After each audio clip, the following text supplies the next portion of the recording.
Hi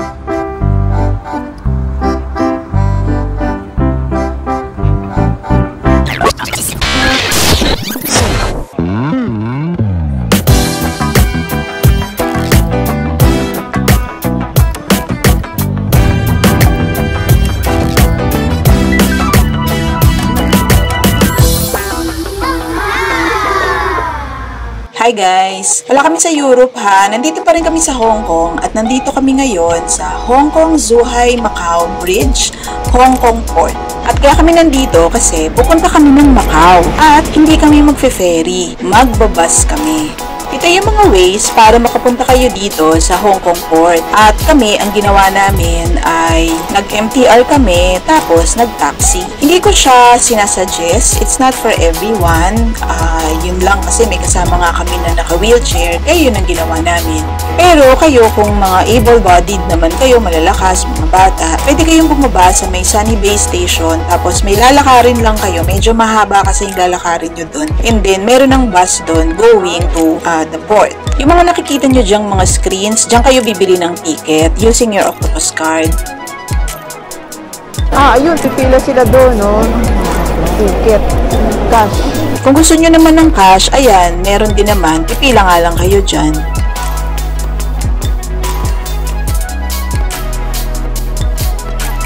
May convenience store din dito kung gusto nyong bumili ng pagkain. Ang wala lang dito actually is yung money changer.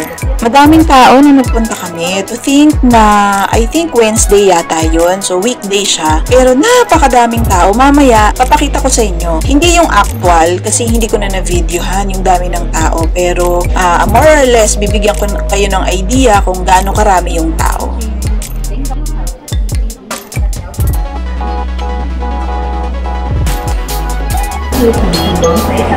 Is this the bus to Macau? Yeah.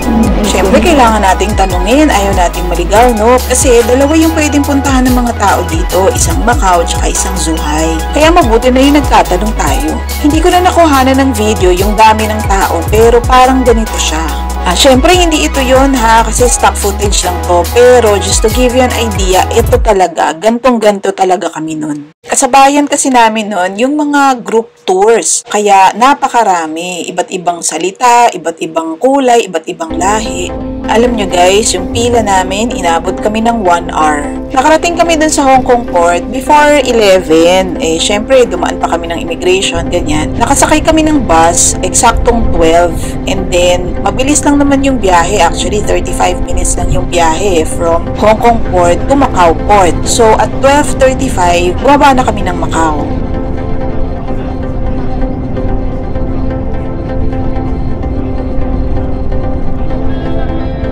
Sinadya talaga naming mag-bus kasi actually nung unang nagpunta ako ng Macau, nag-ferry talaga ako noon. Pero this time, talagang nag-bus talaga kami kasi gusto naming matry itong bridge nga na to. Kasi parang na-construct yata ito last, hindi ko malaman kung 2018 lang. Basta bago mag-pandemic lang to nung ginawa. And mahaba siya ha, 55 kilometers siya. Yun ang distance niya, yun ang haba niya. 55 kilometers, diba parang Manila to Tagaytay, Manila to Batangas, yung ganun kalayo. So, ganun yun. Talagang dadaan ka ng dagat. Tapos, merong portion na underwater tunnel or undersea tunnel. So, parang nakakatakot kasi biglang nagdidilim na. So, ibig sabihin, nandun na kami sa tunnel. Yung mga building na natatanaw nyo, Macau na yan. Mabilis lang naman. 30 minutes lang. Nandun na talaga tayo sa Macau. Ewan ko ba dito sa Hong Kong, diba? Kasi alam nyo ba, yung cable car, 30 minutes din yun. 30 minutes ka na nasa ere. Ito naman, 30 minutes kang dumadaan sa gitna ng dagat. Ewan ko ba?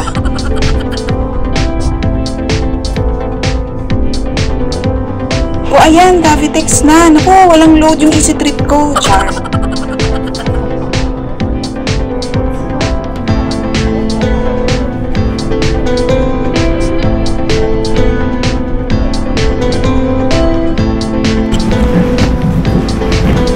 Area pala nila. O ayan, nakababa na kami ng bus. Ayaw sumakay ka ba? Oh. Bilisan na natin kasi actually, yung mga oras na yan, talagang naiihina ako niyan. Kasi nga diba 1 hour kami pumila dun sa bus. Wala namang CR yung mga bus nila, no? Sa Baguio lang meron nun. Kaya ayan, nagmamadali talaga ako niyan.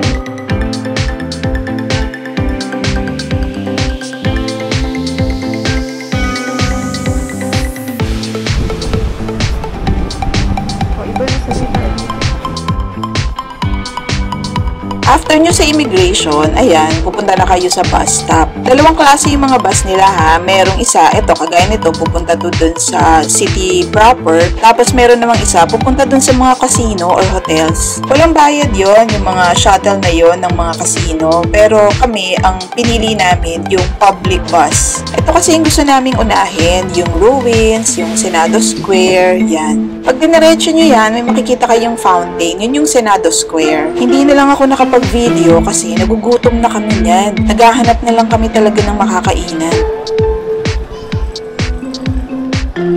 Ay, bibili ako ng egg tart. Naku, yung wallet ko nasa likod. Naku, ang sarap naman yan. Magkano? Oo, bili na tayo. Yan yung milk tea.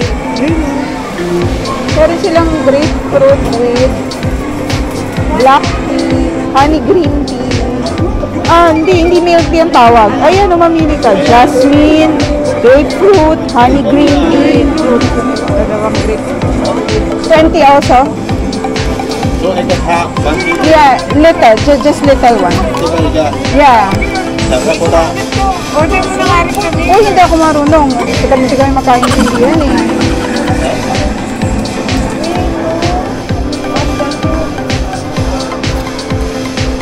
Ano yan? Ano yan? Waffle. Oh! Naalala ko to. Bumili ako nito eh. Hindi ko yan naalala. Hindi ko yung binili. Masarap nga pala yung binili namin dito na akong binili ko dito egg tart at saka yung milk tea. Tapos yung anak ko naman yung waffle. And pareho naman silang masarap. Actually, buti nga nauna na kami na umorder kasi after niyan ang haba na ng pila.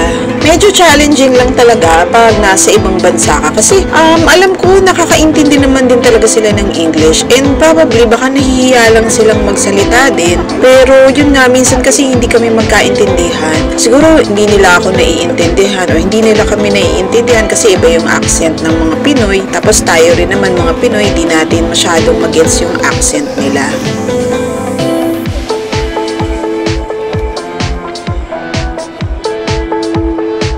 Pero hawak. Hawak lang. Bakit? Hindi mainit ako nyo. Hindi malamig pala. Bakit kailangan mainit? Gusto mo malamig o gusto mo mainit? Hindi. Ayaw na to. Ayun po. Nagkaintindihan. Wala. Alasa pa rin milk tea. Hindi. Baka iba lang ito. Natikman mo.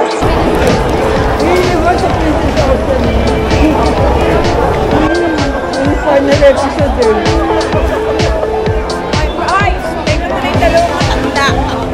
Yun pala, yung tinutukoy ng ate ko. Yan o, yung facade ng Ruins of St. Paul. Yun daw yung nasa final episode ng Princess Hours. Siya nga pala, from dun sa road, dun sa baba, dun sa bumaba kayo dun sa bus stop, hanggang dito, dyan o, sa malapit dyan sa facade na yan ng ruins. Medyo malayo yun. I mean, hindi medyo, talagang malayo siya. Hindi ko lang alam kung siguro 500 meters or baka umabot pa ng 1 kilometer. Kasi ang layo talaga nung lalakarin nyo doon. Tapos, paakyat siya. Kaya, medyo nakakapagod. Ang pahinga mo na lang yan kapag titingin ka dyan sa mga establishments, bibili ka ng food, ganyan. Yun na yung magiging pahinga mo noon. Pero kami, doon sa may Nike, yun, nagpahinga kami doon muna. Lakarin natin yung hanggang doon sa may facade. Ngayon, may ipapakita kasi ako sa inyo na maliit na street doon or parang maliit na alleyway, ganyan. Pero kung napanood nyo na yung previous vlog ko, napakita ko na yun doon. So, sige, kung gusto nyo, skip na lang kayo sa next. Pero kung gusto nyo naman samahan ako, ulit, tingnan natin ulit yung maliit na street nga na yun kasi medyo maganda siya. Pero daanan muna natin to. Ayan. Yung yellow na building sa kanan. Dati Forever 21 yan eh. May picture din ako dyan dati. Ngayon, Uniqlo na siya. So, yun yung mga changes pala ngayon after almost 10 years from the time na nakapunta ako dito sa Macau. Kung mapapansin nyo, ang daming tao palagi dito sa lugar na to, dyan sa may ruins nga na yan. Dati rin, nung nagpunta ako before, sobrang dami din ng tao. And ngayon, ganun pa din, ang dami pa ring tao. Talagang patok na patok talaga tong lugar na to. Puntahan talaga to ng mga turista. So, ayan, instead of going straight up to the facade nga nung ruins, dito tayo sa may gilid, dito sa may left side, away from the people, away from the crowd. Ang dami-dami nga kasing tao. Buti nga actually, hindi pa nila alam yon yung maliit na alley na yon. Kasi kung hindi, Diyos ko siguro, dudumugin siguro itong mga to. Kasi nga, ang cute nga ng street na yon. Maganda siya. Ngayon ko lang siya napuntahan. Nalaman ko nga lang din yan sa YouTube din or kung saan ba. Tapos, ang ganda niya. Instagrammable din siya. Pwede rin kayo mag-picture-picture dito. At saka, ayan, actually, yung mga nakita ko nga doon, mga couples, ganyan. Bihira lang yung kagaya ko na ako lang ang mag-isa na nagpa-picture doon eh.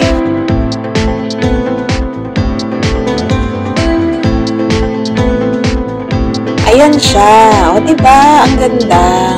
Ginalayan nila kasi ng pastel colors yung mga establishments dyan. Kaya parang naging maganda kasi diba parang ayan, light pink, peach, yellow, o diba malamig sa mata. Ang ganda dyan.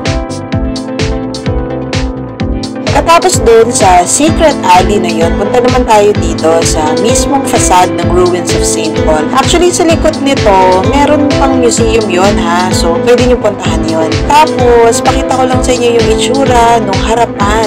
Yan, ganyan siya kalawak. Parang is situated above a hill. Kaya, maganda siya. Ngayon naman, from ruins, punta naman tayo dito. Ngayon, nakikita nyo naman, nandito kami sa Londoner. Actually, doon kami nagpapaba na nag-taxi kasi kami. So, from ruins, nag-taxi kami nga kasi nga, napapagod na kami haba-haba ng lalakarin going to the bus. So, nagabang na lang kami ng taxi dun sa may street sa harap. Sa harap lang, nakita nyo yun kanina eh. So, ayun. So, nagpababa kami nga dyan sa may Londoner.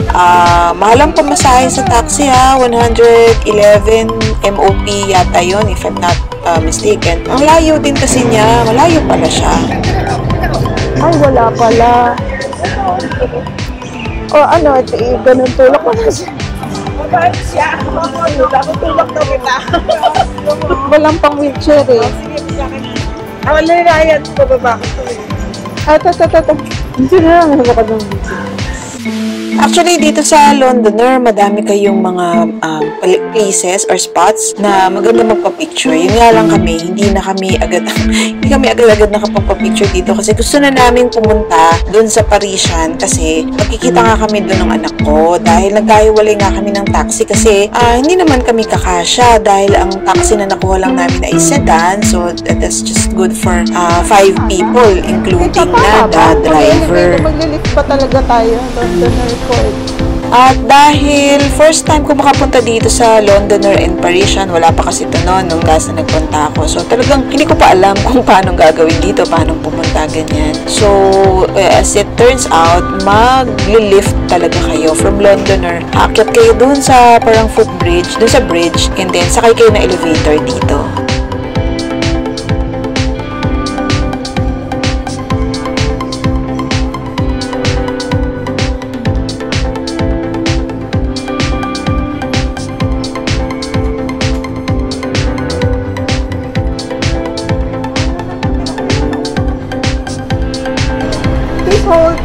Ang kagandahan lang dito, hindi kayo masyadong mapapagod kasi may elevator naman, tapos dun kayo tatawid sa taas. Dati kasi nilakad din namin yan from Venetian. Magkakatabi lang pala yan ha, yung Venetian, tapos Parisian na, tapos Londoner. Tapos yun nga, ang haba ng nilalakad, kaya nakakapagod ang Macau. Diyan namaga ang paa ko.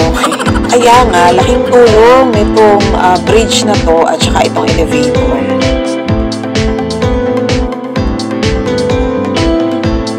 Sa paglabas ng elevator, actually pwede na kayong magpa-picture kasi ang ganda na rin ng view ng Londoner Court dito.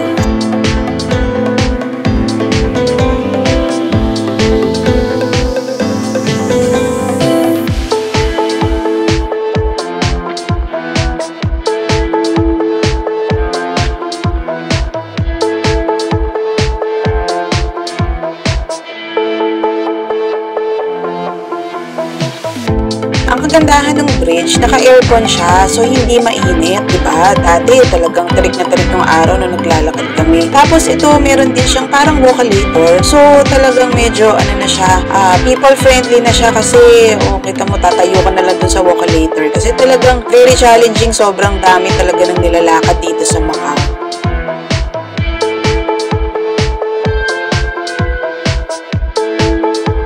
Kung gusto nyo pumunta dun sa loob ng mall, diretsuhin nyo lang yung bridge. Pero kami kasi, doon kami sa Parisian sa labas, magkikita-kita. Kaya bumaba na kami ng bridge.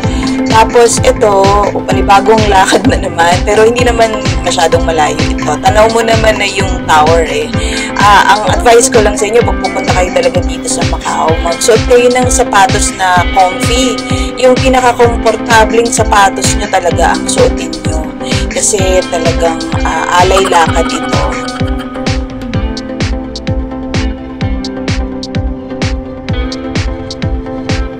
Actually, pwede naman na kayo sa loob ng mall maglakad para at least marami pa kayong nakikita, pwedeng mag-window shopping, ganun. At saka syempre, para hindi din siguro masyadong mainit, pero kasi nung time naman na nagpunta kami, medyo malamig naman talaga sa Macau nun. Pero yun nga, kasi magkikita kasi kami nung anak ko doon sa labas, yun ang meeting place namin, yung labas ng Eiffel Tower sa Macau.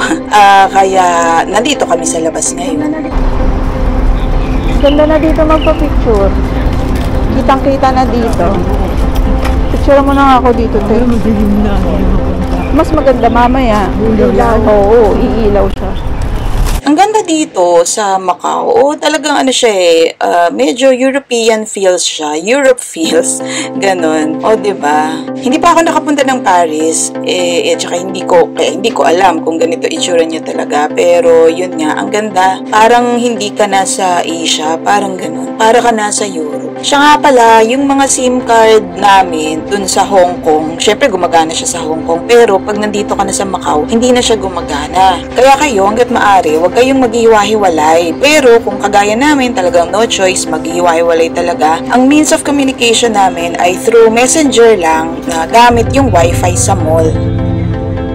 Ngayon naman, pauwi na kami nito kasi nga ayaw namin masyadong gabihin. Kasi nga, di ba, wala namang kaming data dito. Baka hindi namin alam, hindi kami marunong mag-navigate, ganyan. So, yun. Sumakay kami ng free shuttle from Parisian. Meron na siyang papunta dyan sa ferry terminal kasi akala namin magfe-ferry kami. Pero it turns out, sasakay ka pala ng isa pang free shuttle papunta na dun sa bridge, dun sa HMZ Bridge na Macau Port. Mga around 30 minutes lang naman yung biyahe. Pero actually 30 to 1 hour siguro.